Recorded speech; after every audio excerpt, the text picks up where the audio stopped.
ശബരിമലയിലെ വഴിപാട് രസീത് സംബന്ധിച്ച നടൻ മോഹൻലാലിന്റെ പ്രസ്താവന തെറ്റിദ്ധാരണ മൂലമെന്ന് തിരുവിതാംകൂർ ദേവസ്വം ബോർഡ്. രസീത് വിവരങ്ങൾ പരസ്യപ്പെടുത്തിയത് ദേവസ്വം ഉദ്യോഗസ്ഥരല്ലെന്നും വഴിപാട് നടത്താൻ പണമടയ്ക്കുന്നവർക്ക് നൽകുന്ന ഭാഗമാണ് മാധ്യമങ്ങളിൽ വന്നതെന്നും ദേവസ്വം ബോർഡ് വാർത്താക്കുറിപ്പിൽ വ്യക്തമാക്കി. പത്തനംതിട്ടയിൽ നിന്ന് സുജു ടി ബാബു വിവരങ്ങളുമായി ചേരുകയാണ്. സുജു, കഴിഞ്ഞ ദിവസമാണ് മോഹൻലാൽ പറഞ്ഞത് മമ്മൂട്ടിയുടെ പേരിൽ കഴിച്ച ആ വഴിപാടിന്റെ രസീത് ദേവസ്വം ബോർഡ് ഉദ്യോഗസ്ഥർ, അവിടെ ഉണ്ടായിരുന്ന ചില ഉദ്യോഗസ്ഥരായിരിക്കാം പരസ്യപ്പെടുത്തിയത് എന്ന തരത്തിലുള്ള ഒരു പ്രതികരണം മോഹൻലാലിന്റെ ഭാഗത്തുനിന്ന് കഴിഞ്ഞ ദിവസമാണ് വന്നത്. ഇപ്പോൾ അത് തിരുത്തുകയാണോ ദേവസ്വം ബോർഡ്? മോഹൻലാൽ അത് പിൻവലിക്കണമെന്നാണോ ദേവസ്വം ബോർഡ് ആവശ്യപ്പെടുന്നത്? അവരുടെ വേർഷൻ എന്താണ്?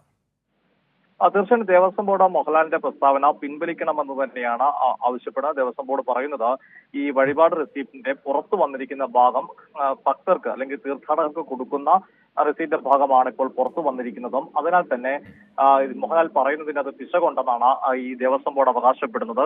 ഇത്തരമൊരു കാരണത്താൽ മോഹൻലാൽ തന്റെ നിലപാട് തിരുത്തണമെന്നും ദേവസ്വം ബോർഡ് വാർത്താക്കുറിപ്പിൽ ഇറക്കിയിരിക്കുന്നത്. ദേവസ്വം ബോർഡിന് വേണ്ടി PRO വാർത്താക്കുറിപ്പിൽ ഇറക്കിയിരിക്കുന്നതിൽ വാർത്താക്കുറിപ്പിൽ കൃത്യമായി അങ്ങനെ തന്നെയാണ് പറയുന്നത്.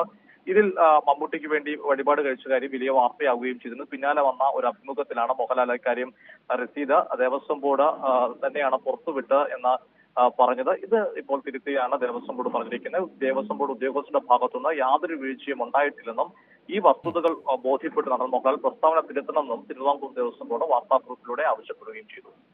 ശരി, സുജു ടി ബാബു പത്തനംതിട്ടയിൽ നിന്ന് വിവരങ്ങൾ നൽകിയത്.